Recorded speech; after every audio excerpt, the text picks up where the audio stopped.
Muchas gracias, señor presidente.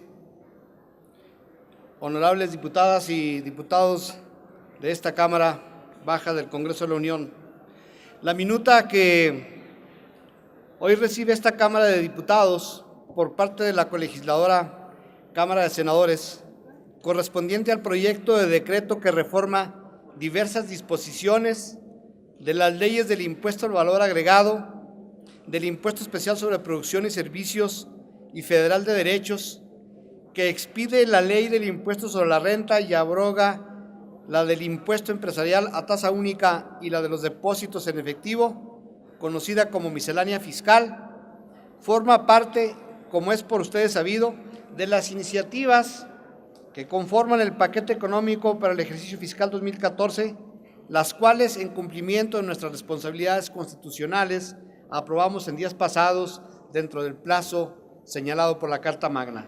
No obstante, dicha situación, en el proceso parlamentario de aprobación llevado a cabo en la Cámara de los Senadores, los legisladores estimaron conveniente realizar diversas modificaciones en 14 artículos que se encuentran contenidos en la minuta en cita, mismos que ya están publicados en la Gaceta Parlamentaria y que describo sucintamente para información de las diputadas y los diputados de esta Cámara. En la ley del impuesto especial sobre producción y servicios se aumenta a 8% la tasa del impuesto a alimentos no básicos con alta densidad calórica. Esto es en el artículo segundo, fracción primera, el inciso J de la ley del IEPS. En bebidas saborizadas se incluye como azúcares a los polisacáridos que sirvan como edulcorantes y sean calóricos en las cuotas aprobadas en esta Cámara de Diputados. Esto es en el artículo tercero, en la fracción 20.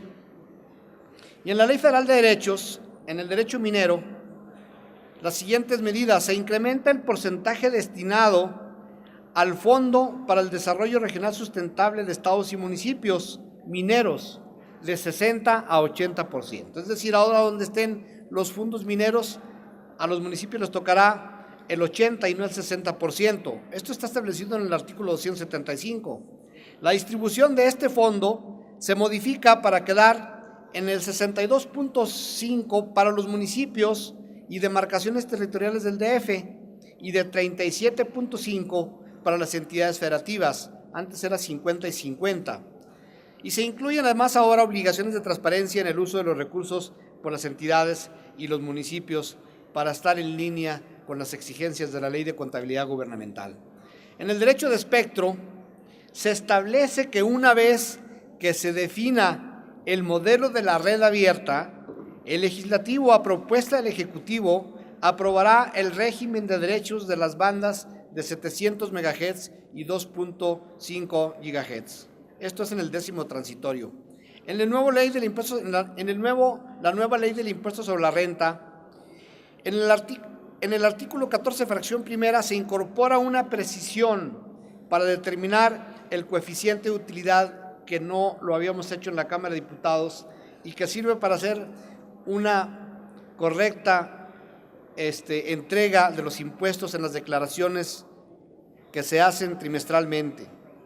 Se incrementa, en el artículo 25, se incrementa de 47 a 53% el porcentaje deducible de las aportaciones a fondos de pensiones complementarias a las obligatorias por ley.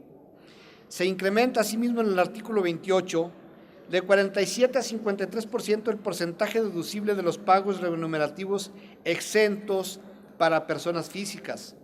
En el sector primario, seguimos en el impuesto sobre la renta, se precisa que para determinar la base gravable se aplica el esquema de base de efectivo, incluso para inversiones, y se amplía el límite a 100 millones de pesos a las personas morales, asociaciones de productores integradas exclusivamente por personas físicas.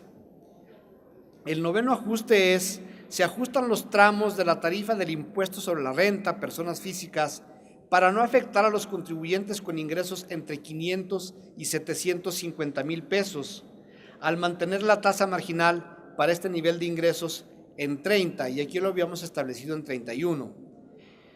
Se amplía el periodo de transición de 6 a 10 años en el régimen de incorporación para los nuevos contribuyentes. 11. Se establece que aplicará la tarifa de personas físicas en lugar de la tasa del 10% en los casos en que se enajenen en bolsa acciones adquiridas fuera de ella, cuando se enajenen más del 10% de las acciones de la empresa, cuando la enajenación se realice mediante cruces protegidos u operativos de registros, o cuando se realice un canje de acciones a través de fusión o escisiones de sociedades. Se especifica que lo anterior no aplicará cuando las acciones enajenadas representen menos del 1% de las acciones en circulación de las sociedades emisoras. En ese entendido, diputadas y diputados, tales propuestas se encuentran ahora sujetas a su consideración con la finalidad de que ustedes, diputadas y diputadas, valoren su viabilidad. Es cuanto, señor presidente, señoras y señores diputados.